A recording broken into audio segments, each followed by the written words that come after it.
चलिए। Okay class, कैसे आप सब लोग? आई होप आप सब लोग बहुत लाइफ को एंजॉय कर रहे होंगे, बहुत मजे कर रहे होंगे एंड उसके साथ साथ पढ़ाई भी कर रहे होंगे। ठीक है, तो स्टडीज का भी मोस्ट इम्पोर्टेंट रोल है। तो आज हम वो भी करने आए हैं, एक नया टॉपिक लेकर आए हैं, दैट इज फ्रैक्शन। तो फ्रैक्शन की यदि हम बात करते हैं तो हम इसमें बात करते हैं हमारे कुछ पार्ट्स की, टोटल पार्ट्स में से। सपोज करिए मेरे पास एक यहाँ पे चॉकलेट है, ठीक है, डेयरी मिल्क साथ है ना, सिल्क, तो ऐसे पीसेस हैं। अब मैंने कहा कि ठीक है, इसमें टोटल पीसेस कितने? 1 2 3 4 5 6 7 8 9 10। तो टोटल पीस कितने हुए इसमें? 10। अब मैंने कहा आपसे कि आप अपने सिबलिंग को इसमें से 4 पीस दे दीजिए। तो आपने क्या करा? ठीक है, 1 2 3 4 5 हो गए, उसके बाद 4 पीस दे दी। तो आपने सिबलिंग को कितने पीस दे दिए? 4। तो मैंने बोला कि बताओ फ्रैक्शन क्या होगा जो आपने सिबलिंग को दिया। तो जब भी हम ऐसी जिसकी भी बात करेंगे तो वो हमारा कहाँ आ जाएगा? न्यूमरेटर में। कितने पीस दिए हमने? 4। और कितने में से दिए हमने? टोटल 10 में से दिए। जो 10 है वो हमारा क्या हो जाएगा? डिनोमिनेटर। तो जब भी हम ऐसे बात करेंगे, हमने 10 में से 4 चॉकलेट चिप्स दे दी, सिबलिंग को दे दी। अब आपके पास रिमेनिंग कितने हैं? तो रिमेनिंग के लिए बोला 6। कितने में से रिमेनिंग है? 10 में से। तो जिसकी भी बात होगी वो हम कहाँ पर लिखेंगे? न्यूमरेटर में। और जो टोटल पार्ट्स होंगे वो हमारे कहाँ जाएंगे? डिनोमिनेटर में। क्लियर? चलिए, तो जो ऊपर वाला पार्ट होता है उसे हम न्यूमरेटर बोलते हैं, नीचे वाले पार्ट को डिनोमिनेटर बोलते हैं, और इसके बीच में हम क्या लगा देते हैं? बार। चलिए, इसी चीज को हम और समझते हैं। अब देखिए यहाँ पे लिखना है right fraction of the shaded part. तो देखिए टोटल पार्ट्स कितने हैं? 1 2। तो हम टोटल क्या लिख देंगे यहाँ पे? 2। शेडेड पार्ट का पूछा गया तो शेडेड पार्ट कहाँ जाएगा? न्यूमरेटर में आ जाएगा। क्लियर? चलिए, इसमें से एक स्टार ये ट्राइंगल लेते हैं। ऐसे 1 2 3 4। टोटल पार्ट्स कितने हुए? 4। कलर शेड कितना हो रखा है? सिर्फ एक पार्ट में हो रखा हुआ है। तो ये हो गया हमारा 1/4। चलिए आगे देखते हैं। Colour 1/3। Question number 2, colour 1/3 of each shade. चलिए, तो मैं कलर के लिए ब्लू कलर ले लेता हूँ।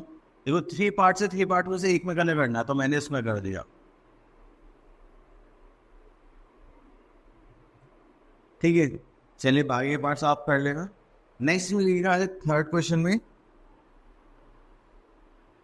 में लिखा है कलर 1/4 ऑफ ईच शेप। तो 4 पार्ट्स में हमारी वो फिगर डिवाइडेड है, तो ये कहाँ गया? डिनोमिनेटर में। और एक को कलर करने के लिए बोला तो वो ऑप्शन लिखते हैं न्यूमरेटर में। चलिए, तो हम 1 को कलर कर देते हैं, दिस पार्ट।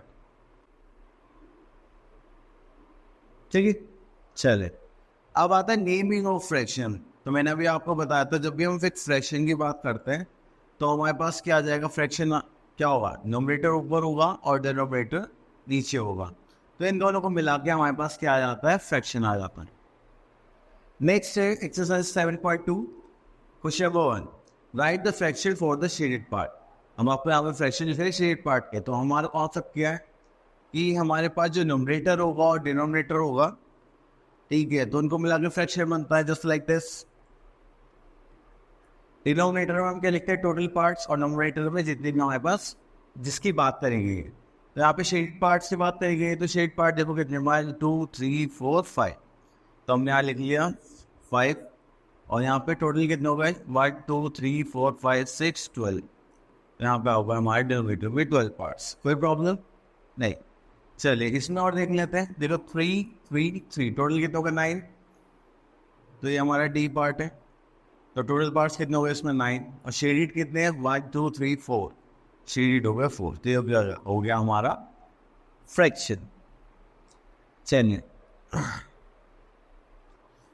अब उसके बाद हमारे पास आता है question number 2, right fraction of unshielded part. इस बार इन्होंने क्या बोला? Unshielded part. पहले शेड पार्ट था, तो जो अनशेडेड पार्ट है उसको हम कहाँ लिखेंगे? डिनोमिनेटर पे। और जो टोटल होगा वो हमारा कहाँ जाएगा? डिनोमिनेटर में जाएगा। क्लियर? तो यहाँ पर हम क्या कर रहे हैं? हम कर रहे हैं डी पार्ट। अब देखिए इसमें हमें पार्ट्स कितने के बने? 1 2 3 4 5 6। इतने पार्ट यहाँ होंगे तो टोटल पार्ट्स कितने हो गए? 12। अब हमें क्या देखना है? अनशेडेड। देखिए 1 2 3 4 5 6 और 7 8। अनशेड पार्ट कितने हो गए हमारे पास? 8। क्लियर? चलिए अब यहाँ पे हमें नेक्स्ट क्वेश्चन बहुत इजी सा गिवन है, राइट फ्रैक्शन एफ। अगर इसमें सी पार्ट देखें, अगर हमारे पास न्यूमरेटर के पास 7 है एंड डिनोमिनेटर क्या है हमारे पास 9, तो फ्रैक्शन क्या होगा? तो देखो न्यूमरेटर कहाँ आता है, ऊपर आता है बार के, तो यहाँ पे क्या आ जाएगा 7 और डिनोमिनेटर में क्या आ जाएगा 9। क्लियर? चलिए इसके जी पार्ट और देख लीजिए, न्यूमरेटर में क्या है 1 एंड डिनोमिनेटर में क्या 6। तो गैस करिए न्यूमरेटर में क्या आ जाएगा 1 एंड डिनोमिनेटर में क्या आ जाएगा 6। तो ऊपर आ जाएगा 1, नीचे क्या आएगा बार के 6 आ जाएगा। चलिए तो यहाँ पे लिखा हुआ है right the given fractions in words. Okay, तो वर्ड्स में क्या है कि हमें इस टाइप से रिप्रेजेंट करना है। 2 उसका डे पार्ट ले लेते हैं हम, ऐसे यहाँ पे लिखा है 1/5, तो 1/5 ठीक है। तो 1 के लिए हम क्या यूज़ करेंगे 1, फिर डैश लगा देंगे, उसके बाद क्या आ जाएगा हमारे पास 5, 1/5 ठीक है। और जैसे ही लास्ट वाले में आ जाएगा यहाँ पे आ जाएगा TH 1/5। क्लियर? तो ऐसे करके हमें सॉल्व करना है। नेक्स्ट आता है हमारे पास H पार्ट, ये क्या हमारे पास 5/11, तो यहाँ पे कर लेंगे 5/11, तो ये क्या हो जाएगा 5 डैश, ये क्या हो जाएगा 11। क्लियर? तो इस टाइप से आप क्या कर सकते हैं, फ्रैक्शन को वर्ड्स में चेंज कर सकते हैं। अब जैसे कि नेक्स्ट क्वेश्चन में हमें क्या गिवन है, फ्रैक्शंस को न्यूमरल्स में चेंज करना है। इसका सी पार्ट देखिए, यहाँ लिखा है 2/6, तो 2/6 आ जाएगा। ठीक है, यहाँ पे लिखा है 9/11, तो 9/11 आ जाएगा। क्लियर? चलिए आगे देखते हैं। नेक्स्ट वन है shade the following figures as directed. Okay, तो देखिए यहाँ पे हमारे पास फिगर्स है, तो 1/2 पार्ट शो करना है। तो क्या करेंगे, मैं ये वाला पार्ट खत्म, बाकी ये देखिए 2 पार्ट्स है, तो इसमें से एक में कलर कर देते हैं। ठीक है, जैसे आपने 1/4 पार्ट का से एक करना है, तो मैं ये ले लेता हूँ 1 2 3 4 पार्ट्स है, इसमें से एक पार्ट है, मैंने क्या कर दिया शीट कर दिया। अब यहाँ पे बोलेगा right fraction for the sheet मतलब ये तो ईजी है, आप कर सकते हैं। जैसे यहाँ पे टोटल पार्ट्स है 1 2 3 4 5 6 7, तो 7 होगा टोटल पार्ट्स, और शेड कितने 1 2 3 4, तो होगा 4। ठीक है, पार्ट्स ऑफ कलेक्शन। चलिए पार्ट्स ऑफ कलेक्शन में यहाँ पे हमें बोला गया है मल्टीप्लिकेशन या डिवीजन, कुछ भी देखते हैं। अब देखिए हमें पता है कि ये हमें यहाँ पे गिवन है, इसको ही देख लेते हैं फर्स्ट पार्ट को पहले। 1/2 ऑफ 12, तो ये पूछना चाहते हैं कि अगर हमारे पास 12 कोई भी पार्ट्स है तो उसका 1/2 फ्रैक्शन क्या हो। ठीक है, तो आपको क्या करना है, सिंपली पहले इसको 1/2 को मल्टीप्लाई करेंगे 12, ये साइन चेंज करेंगे। अब जब आपको क्रॉस में दिखाई दे रहा है उसको आप क्या कर दोगे डिवाइड। देखो 12 है, ये 2 है, तो क्या 12 से डिवाइड हो सकता है, हाँ 6 2 से 12, तो हमारा आंसर क्या आ जाएगा 6। क्लियर? चलिए और देखते हैं, एक पार्ट और देखते हैं। अच्छा और नहीं है, चलो इसमें से देख लेते हैं एक और। इसमें है हमारे पास डी पार्ट, तो देखिए डी पार्ट जो है हमारे पास, इसमें गिवन है हमें 1/5 ऑफ 15। ठीक है, तो ऑफ हमारे लिए होता है मल्टीप्लाई के साइन रिप्रेजेंट करता है 50। क्या आप इस 15 को 5 से डिवाइड कर सकते हैं? बिल्कुल कर सकते हैं। 5 3 से कितना होता है 50, तो 3 1 से कितना हो जाएगा 3, ये हो गया हमारे पास 3। ये 15 का 1/5 पार्ट अगर हम निकालेंगे तो हमारे पास कितना आ जाएगा 3 आ जाएगा। क्लियर? चलिए आगे चलते हैं। Next we are having some questions of word problems, तो चलिए इनको देखते हैं। Question number 4, Reen had 20 chocolates with her, इनके पास कितनी चॉकलेट्स है 20, out of which she distributed 30 chocolates in children. तो उन्होंने 13 chocolates children में distribute करनी।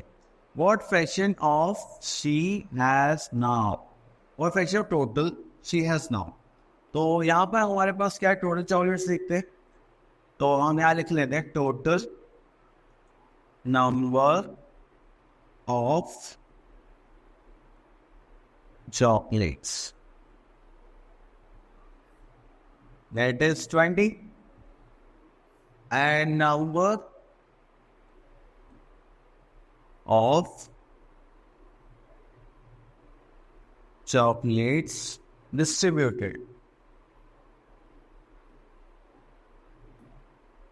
नंबर चॉकलेट्स क्या हो गए, डिस्ट्रीब्यूट हो गए, कितना हो गया डिस्ट्रीब्यूट हो गए, दैट इज 13.